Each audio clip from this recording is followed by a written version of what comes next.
मिनश्शैतानिर्रजीम बिस्मिल्लाहिर्रहमानिर्रहीम 8th class students अस्सलाम वालेकुम। उर्दू का ये सबक जो हम पिछले 3 दिन से पढ़ रहे हैं, कंप्यूटर का इर्तिकाई सफ़र, तो हम यहाँ तक पहुँचे थे कि बाइनरी सिस्टम में 9 को कैसे लिखा जाता है। ये तो अब यहाँ से हम शुरू करते हैं। इस तरह कंप्यूटर को हम 5 हिस्सों में बांट सकते हैं, यानी कंप्यूटर को हम 5 हिस्सों में बांट सकते हैं। पहला हिस्सा दरामद का हिस्सा, दरामद, इसको इनपुट भी बोलते हैं। पहला हिस्सा दरामद का हिस्सा कहलाता है, जिसको साइंसी इस्तिलाह में इनपुट का हिस्सा कहते हैं। इनपुट पहला हिस्सा, हम कंप्यूटर से जो कुछ जानना चाहते हैं या इसकी याददाश्त में जो भी मालूमात दर्ज करना चाहते हैं, तो इस मालूमात को दरामद वाले हिस्से में दाखिल करना होता है। अगर हमें कंप्यूटर से कुछ पूछना है, कुछ जानकारी हासिल करनी है, तो हमें इनपुट देना है। पहले हिस्से याददाश्त वाले हिस्से में जाएगी इनपुट। तो दूसरा क्या है? दूसरा हिस्सा जखीरा या माल गोदाम की तरह होता है। इसको कंप्यूटर की याददाश्त मेमोरी कहते हैं। दूसरा हिस्सा जो है वो मेमोरी है। पहला इनपुट, दूसरा हिस्सा मेमोरी। इसमें कितनी मेमोरी है? जैसे हम अपने फोन में भी आजकल मेमोरी ढूंढते हैं। इंटरनल मेमोरी होती है 6 GB, फिर एक्सटर्नेबल मेमोरी होती है 128 तक भी, 256 तक भी। इसी तरह कंप्यूटर में हमारे में है तो होता है गीगाबाइट्स।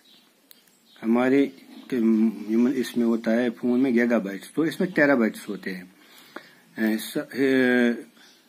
दूसरा हिस्सा मेमोरी का हिस्सा मुस्तकबिल में काम लेने के लिए तमाम मालूमात इसी याददाश्त में रिकॉर्ड की जाती है।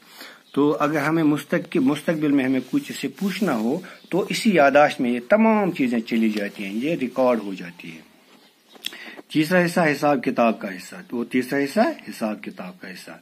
इस तरह से कंप्यूटर रियाजी के सवाल हल करता है। जो तीसरा हिस्सा हिसाब किताब का हिस्सा, यानी रियाजी के क्वेश्चन, रियाजी मतलब मैथमेटिक्स। चौथा हिस्सा कंट्रोल यूनिट कहलाता है। तो चौथा हिस्सा जो है सूर्य में कंट्रोल यूनिट। ये हिस्सा पूरे कंप्यूटर के जनरल मैनेजर की तरह होता है, जो मुख्तलिफ हिस्सों को काम करने की हिदायत देता है। तो ये चौथा हिस्सा जो है कंट्रोल यूनिट, ये समझो आप, ये हेड है, बॉस है इनका, यानी जनरल मैनेजर है इनका। ये मुख्तलिफ हिस्सों से काम करने की हिदायत करता है कि आप फलां, आप ये कीजिए, ये कीजिए, आप ये कीजिए। 5वां हिस्सा बरामद, आउटपुट का हिस्सा कहलाता है। तो 5वां हिस्सा जो है वो आउटपुट है। आप जो कंप्यूटर से जानना चाहते हैं, यही बरामद वाला हिस्सा आपको वो मालूमात देगा। तो ये देगा, पहले इनपुट था, हमने वो दे दिया, क्वेश्चन दे दिया, फिर वो याददाश्त में चला गया, फिर वो उसने प्रोसेस किया, वो जल्दी जल्दी प्रोसेस करता है, सेकंडों में प्रोसेस करता है। तो अब वापस जो हमें जवाब उसने दिया, तो वो आउटपुट कहलाता है, वो 5वां हिस्सा इसका। दूसरी आलमगीर जंग के बाद से साइंसदानों ने कंप्यूटर साइंस पर ज्यादा तवज्जो दी। जब दूसरी आलमगीर जंग हुई 1939 प्रोबेबली, इस जमाने के बनाए हुए कंप्यूटर पहली नस्ल के कंप्यूटर कहलाते हैं।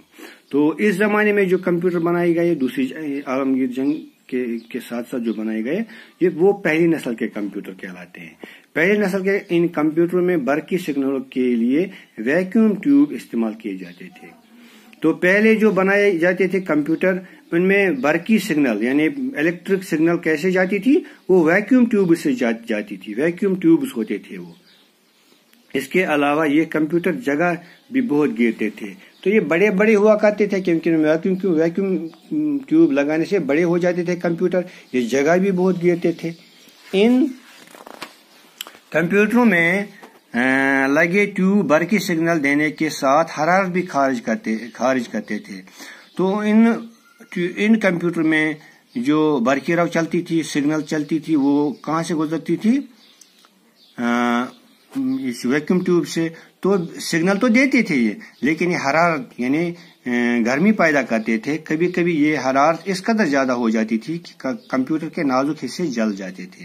फिर क्या होता था, कभी कभी ज्यादा गर्मी ज्यादा हो जाती थी और कंप्यूटर के कुछ हिस्से जल भी सकते थे। चनाचे इसको ठंडा रखने के लिए बड़े बड़े एयर कंडीशनर लगाने पड़ते थे। अब इसके साथ क्या जोड़ना पड़ता था कंप्यूटर के साथ? एयर कंडीशनर, जिस गर्मी को वो कम करता था। तो اب یہ بھی لگاتے ایئر کنڈیشنر بھی اس کے ساتھ لگاتے تو کمپیوٹر زیادہ بڑا ہو جاتا تھا. یہ کمپیوٹر زیادہ تر ملٹری کے مقاصد، سائنس کے تجربات اور حکومت کے کاروبار کے لیے استعمال ہوتے تھے. تو یہ کمپیوٹر ملٹری مقاصد، سائنسی تجربات اور حکومت کے کاروبار کے لیے استعمال ہوتے تھے. کچھ عرصے بعد ہی ٹرانزسٹر کی ایجاد ہو گئی. اس کے بعد ٹرانزسٹر کی ایجاد ہو گئی، جس سے تمام الیکٹرانک برقیاتی شعبوں کے ساتھ کمپیوٹر سائنس میں زبردست انقلاب آیا. اب جتنے بھی الیکٹرانک آئٹمز تھے جی اس کے ساتھ کمپیوٹر بھی تھا، اس میں زبردست انقلاب آ گیا. بڑے بڑے ویکیوم ٹیوب، ہوا سے خالی ٹیوب کی جگہ چھوٹے چھوٹے ٹرانزسٹروں سے سیمی کنڈکٹرز پر پرزوں نے لے لی. اب کیا کیا ہم نے؟ اب یہ جو ویکیوم ٹیوب ہوتے تھے، یہ خالی ٹیوب، ویکیوم مینز خالی، جہاں پر کچھ نہ ہو، ہوا بھی نہیں. تو ویکیوم ٹیوب ہم نے نکالے وہاں سے، اس کی جگہ ہم نے کیا نصب کر دیے؟ ٹرانزسٹر جو سیمی کنڈکٹر سے بنے تھے. سیمی کنڈکٹر ہوتا ہے جو بجلی تھوڑی چلا سکتا ہے اپنے میں، تھوڑی نہیں چلا سکتا ہے. تو کنڈکٹرز کیا کرتے ہیں؟ بجلی چلاتے ہیں اپنے آپ میں، تو ان کے ذریعے بجلی فل چلتی ہے. تو انسولیٹرز میں سے بجلی چلتی ہی نہیں ہے. تو سیمی کنڈکٹرز میں ہوتا ہے بجلی تھوڑی چلتی ہے، تھوڑی نہیں چلتی ہے. اسی وقت کمپیوٹر کی دوسری نسل وجود میں آ گئی. اب دوسری نسل وجود میں آ گئی کیونکہ ویکیوم ٹیوب تو اب ہٹ گئے. جب ویکیوم ٹیوب ہٹ گئے تو ایئر کنڈیشنر بھی ہٹ گئے. تو اب کیا لگائے ہم نے وہاں پر؟ ٹرانزسٹرز لگائے.